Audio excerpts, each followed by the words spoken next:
He cries all the time.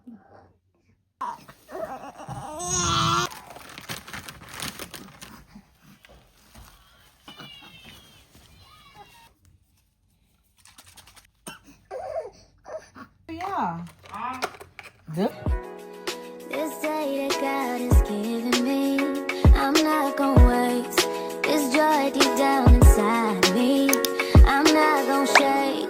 Been stressed for I just want to hop on and chit chat with my fellow mommies, see how y'all doing, how we doing out here in these mommyhood streets. Cause honey, it's been a couple of days and I've been trying to get a video out, and motherhood has been mothering. And so I'm just like, you know what? It's not going to be a perfect time. I am still in the newborn trenches. Postpartum is real out here in these streets. I said, girl, it's not going to be perfect. Hop on this camera with this baby, if that's what it's going to take. I don't know if it just be my babies, but I don't understand what's been going on between Bella and Kylo. Kylo has been really going through it with this gas situation, and I have not been able to even get him into the doctor. That's a whole nother story with Medicaid and insurance and all that extra crap. But I've been trying to just kind of do some at-home remedies.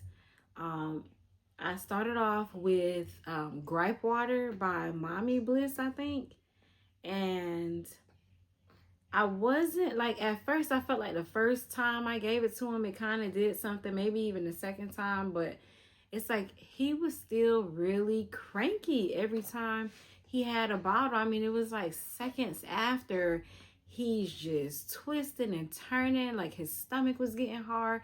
You just saw that he was in agony. And I'm just like, okay. Because 9 times out of 10, I wouldn't have bought nothing. I'm the type that I'm just going to thug it out, then to give my baby something over the counter, you know, because these products ain't one size fit all. They try to market to us that way, but it's not. You just don't know what's up with your own baby. You might probably think, oh yeah, everybody's saying they get their baby gripe water, or they get their baby this or whatever. And then here you go and you try it, and boom, some crazy crap happened. I don't know if y'all like this, but for me, I be thinking worst case scenario with everything. When it comes to my babies, you're not about to have me out here looking crazy because I done tried something and I'm over here, I done made the problem worse, okay? So yeah, we started with Mommy Bliss with the little gripe water or whatever. I had never given that to any of my babies. We always really just thug this thing out. And I tried it. I felt like it kind of did a little something, but I wasn't crazy about it. I went a couple of like days afterwards. I mean, it just got so bad, especially at night. This baby cannot go to sleep. And what be killing me is the fact that he be so tired. You could see it in his face. He just wants to close his eyes and go to sleep. And that gas be just having him in a chokehold. And at this point, I'm just like, is it gas? Or is it something else? You know, like mommy intuition be kicking in. Like you just be having that gut feeling like, this can't just be gas. Like it can't be. Regardless if he done had a bottle or if he's going to sleep or whatever the case is, it's like it feels like around the clock he's just uncomfortable and crying. So I started using the Mylicon gas relief. I'm gonna try this for 24 hours faithfully, just like a couple of dosage, and then I'll see if I'm noticing some type of relief on his end or not. Needless to say, I didn't really see much of a difference. Like I still felt like he was still squirming and warming every time it was time to feed him or whatever the case was. Now he was burping a whole lot more and passing gas, but it still just was not doing what, in my mind, I'm thinking it's supposed to eliminate the problem, okay? I just been having to go full force on formula simply because, I mean, he cries all the time.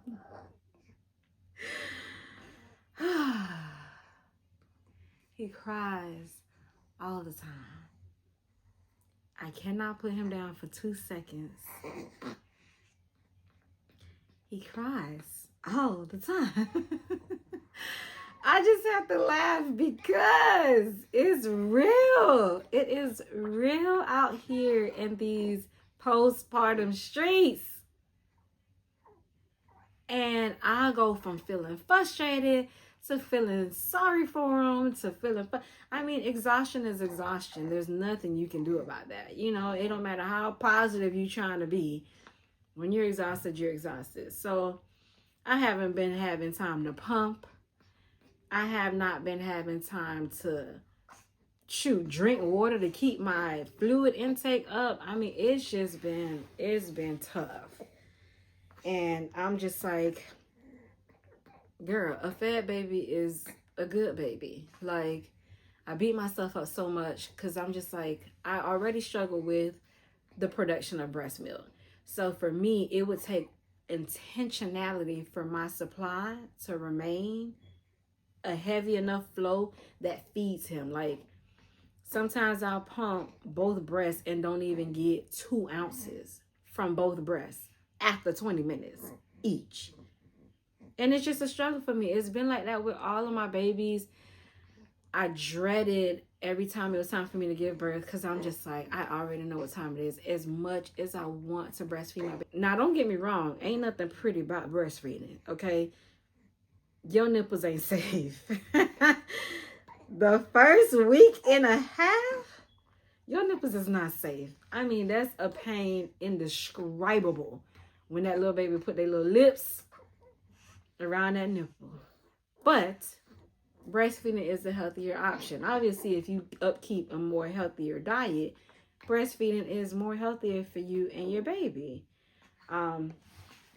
And I always just used to beat myself up about it. Every time I would lose my supply with Bella, she was the quickest one. I lost my supply within 2 weeks, but then I was like amped up on stress.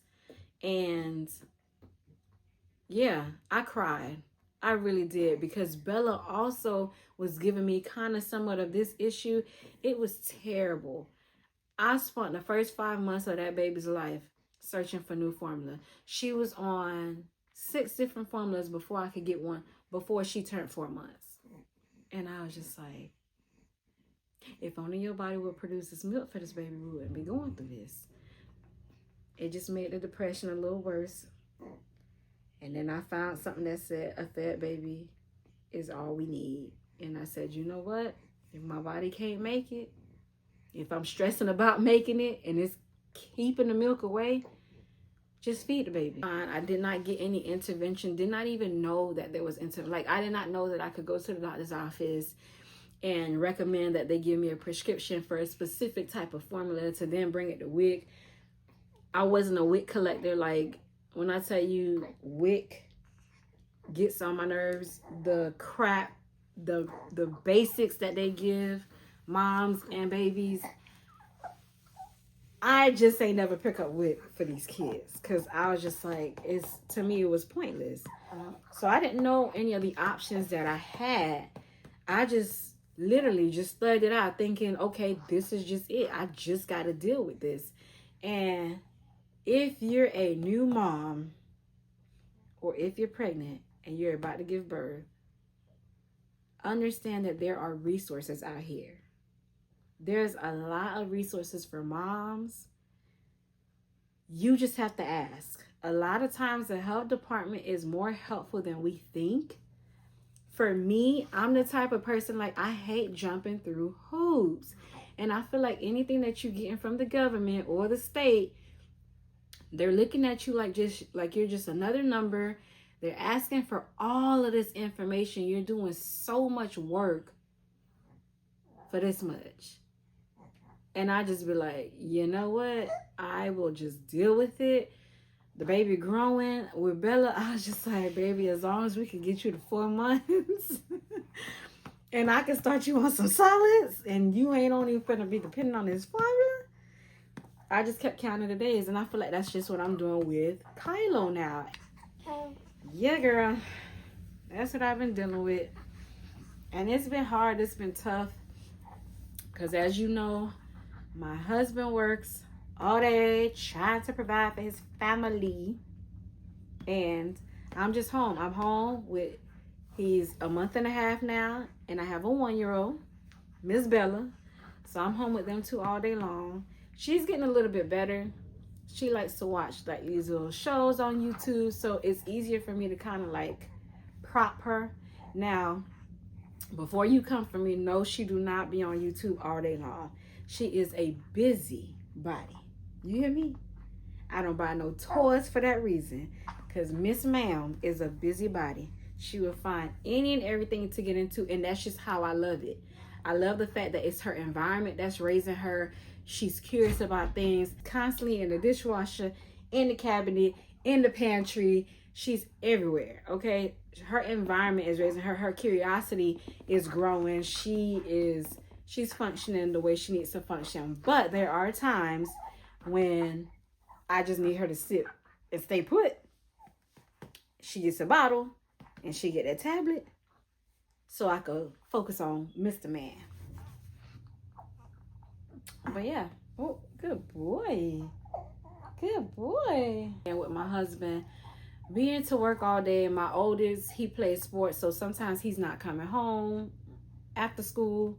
And it's like, those days be the longest days, because it's like, Lord Jesus, my brain can't hear no more crying. And there'll be a time in the day, normally right around the time for us to go pick up Kaiser from school, where Bella hop on the train and she's like, you know what? I've been a good girl all day. I'm about to cut up. The same way Kylo has a license to cut up, I'm about to cut up too. But let's just say your girl been in her prayer bag, because there's just no way. There'll be days I'll be sitting here and I'm just like, Lord, if you don't put somebody to sleep, I don't know. Like, Holy Spirit, I know you can put somebody to sleep. Or Holy Spirit, I know you can keep somebody asleep, preferably Mr. Man over here. Because I just be wanting him to get rest. It's not even more so the crying. It's the discomfort I don't want to see him in.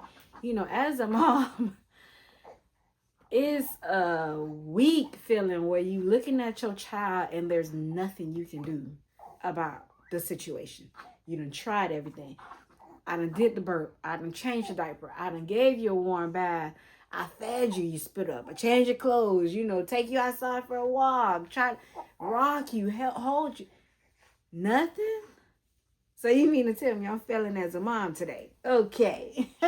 That's what's been going on. But I said I need to come and chat with my girls, because maybe y'all going through the same thing too. I don't know. Comment down below. If you a new mom, whether you got 4 like me or you just getting started, let me know. Like, how has postpartum been treating you? Like, some days I literally have to give him 60 seconds of uninterrupted cry time. Yes, I do. That's what I call it. And then once he done got to that point where he's like, I'm like, all right, I could pick you up now. It's vital to just walk away. The baby not gonna die. Now, unless your baby's choking and they coughing on something. And it's not to say like, oh, he doing all that and I done went to the other room. No, it'd be a simple, okay, baby, I've been holding you this whole time. You gonna turn purple right here for 2 seconds. And I'm gonna breathe. I'm gonna say a prayer. I'm gonna breathe. I'm gonna take a sip of water. I'm gonna go pee. I'm gonna go put something in my mouth. I'm gonna do something just so that my brain can realize, okay, we took a break. We're breaking the cycle. We're doing something, because you're the caretaker. If you can't function, the whole thing is jacked up. So I normally put him down like that. Oh, you're doing so good. You probably gonna stay right there for a second though. And I'll just watch him. And I'll just give him like words of encouragement. Like, it's gonna be okay, baby. Just pass the gas. Once you pass it, you'll be all right. It's gonna be all right. Life is hard. You've been introduced. Welcome. And I'll do that. And then once he gets to that climax, that point where he can't do it no more, then I'll pick him up. And then he'll take like a sigh of relief. And technically, he actually just stops crying in that moment. Even if it's for like a good 2 seconds, he actually stops. Uh-oh. Miss Bella. Hey, girl. Hey, girl. Say hi. Say hi to the people. Did I say hi? Say hi to the people. You gonna go to Kaiser? Did I say hi to the people? You wanna say hi to the people, Kaiser? Come say hi to the people. Hi, people. Oh, Lord. Girl, no, ma'am. What am I supposed to say next? Nothing. You say hi. We're good. Oh. All right. Oh, she's trying to Y'all get, gotta go. Y'all gotta go. she's trying to get to Kylo. No. No Kylo. No Kylo. But yeah, when you've been doing this motion all day and you can't take no more, honey, baby, put that baby down so you're not out here hurting these babies. Please put these babies down. Walk away, walk away, walk away. It's not worth it. It's just an emotion. It's a feeling. It'll pass. I promise you it will pass. Let me tell you how I get through the day. Especially on the really, really challenging days. I look at his age and I'm just like, okay, 1.5 months. We got about 3 more months to go. And then you'll be bigger. Your digestive system will be a little bit stronger if that's the case. If that's what's going on. If it's still just weak and it's still trying to figure itself out. It's getting stronger. You're getting stronger. You're getting bigger. You about to be able to hold your head soon. You about to be able to hold everything soon. Like, I just look at it like, okay, just a day at a time. We're not reverting. We're moving forward. Yes, it kind of takes you out of the moment. It kind of keeps you from enjoying this time. You know, and then when people say like, oh, enjoy this moment because, you know, it don't last. It goes by fast. For some moms, we want it to go by fast. And it sounds selfish, but it's like the quicker we can get on the other side of this, maybe the sooner I could just be a little bit more in the moment. I could enjoy my baby a little bit more.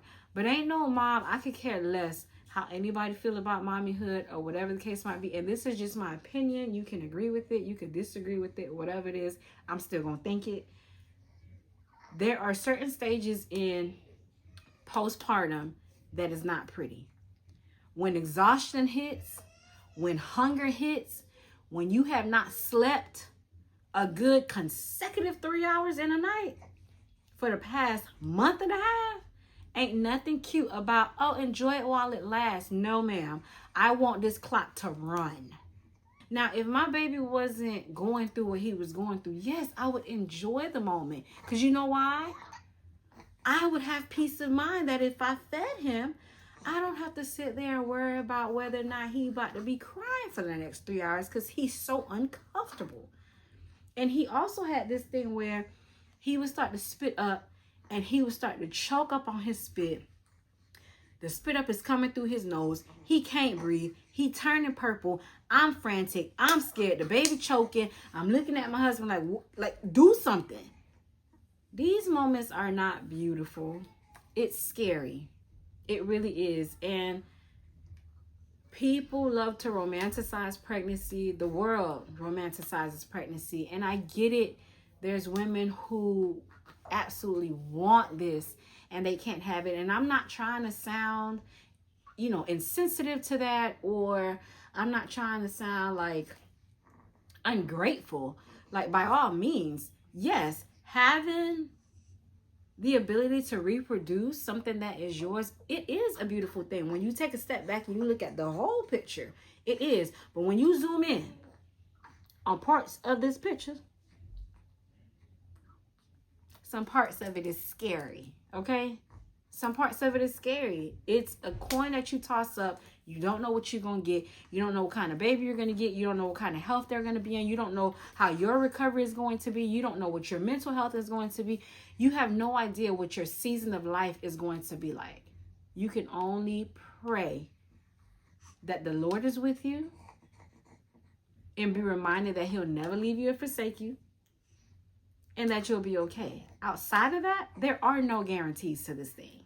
And I'm just looking at it like, this is just a season. It's so temporary. It goes by super fast. But when you're walking in it, it feels like it's taking forever. It feels like a dark cloud and you can't see forward, backward, side to side, nothing.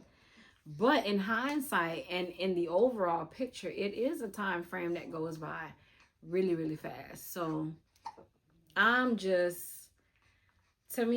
of just ready to get back to me, you know, like just to me, not to being a better mom, not to being a better wife, not to being a better business woman, like really just kind of get back to me, because these past 2 years had me contemplating life.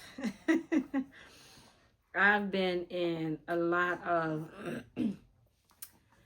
mental, spiritual, physical warfare, okay?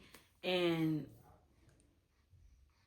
mentally, I'm not the same person anymore. There has been a complete shift on how I see life, how I view myself, the things that I'm looking forward to. I'm the type that'll miss my belly the second I give birth, right? But when you're in it, like, you have no control over nothing. Again, it's a coin toss. Like, it can go left, it can go right. Like, you just don't know. And then when you've been pregnant back to back, like in my case, like, your girl been on her back for 2 years. For 2 years. I feel like it's been like a never-ending pregnancy. You know, I found out I was pregnant with him at 4 months postpartum with Bella, and there was no break in between. It's like I jumped from one postpartum season to another postpartum season. And it takes a toll on your body. It takes a toll on your psyche. It takes a toll on you. And then I went through this tragic experience of after giving birth. And again, if you had not watched my birth story, go back and watch it. It was just a lot. Like, I grieved the situation. I prayed about it. I asked God to not let it become this thing that I create a complete trauma around. But I don't want to like sit in it and bathe in it and loathe in it and allow it to become this deep rooted thing or whatever. Because I started to tell myself a whole bunch of stuff about that. Like, it's like I was regretting the way I gave birth. I wanted to go back and do it all over again, which that's crazy, because really, like all these things. And the enemy was playing in all that, you know. He was really trying to, you know, kick off this depression situation. I was just like, yeah, no, this time around I'm not doing that. Now that we're out of the woodworks, I'm ready to get back to me, to Mashla. Like, you know, I have new likes now, new wants. I, you know, value different things now. I mean, your girl has grown up, okay? She ain't the same little girl as she used to be. And I just turned 35. Like, the pages are turning. Your girl is out here a whole mother of 4 kids.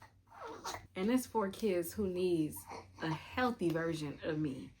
Their future depends on the health and the state of my mind and my physical body and all the things. And if I don't get to a place where I am taking that back and taking control of that and doing what I got to do, then what's their fate?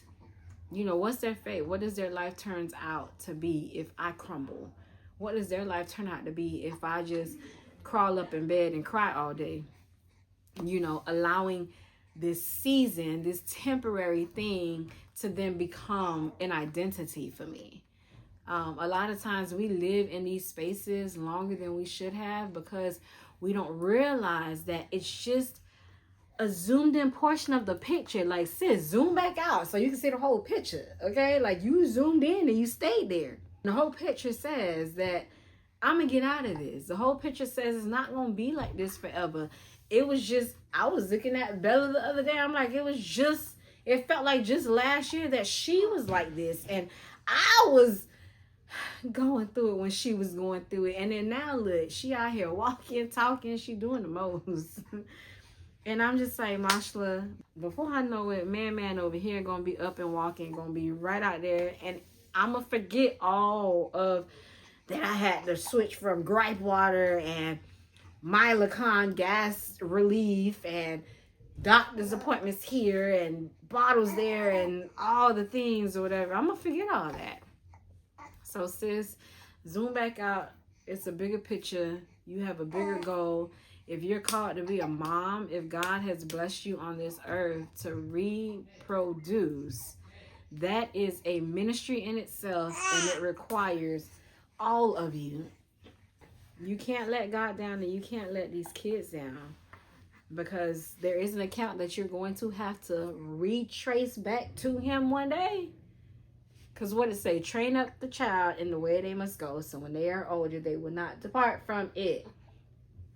And that goes both ways. You either training up the kid to live in traumatic experiences, or you're training them up to say, you know what, no matter what life throws at us, the Lord is with us and we will always overcome. But before Mr. Kyler start to give y'all a little of what he do, we gonna go ahead and clock out. So I just want to come on here and encourage another mommy. I know it's hard, sis. I know it's tough. Get that Bible. Get that Bible, girl. And call on your Father in heaven. Call on him, because he is the only one who sees you. He's the only one who knows what you're going through. He's the only one who can do something about it. And he's the only one who knows how this story ends. Trust him. Depend on him. Lean on him. And you'll realize you will have peace in the middle of all of the chaos. And that's what he wants us to have. He wants us to rely on him for that peace that surpasses the understanding of reality. So, blessings and peace to you. I will catch you on the next video. Say bye-bye. Say bye-bye. Say, I did good. I don't know what my mama talking about. She lying on me. I did good. All right, y'all. See y'all on the next video.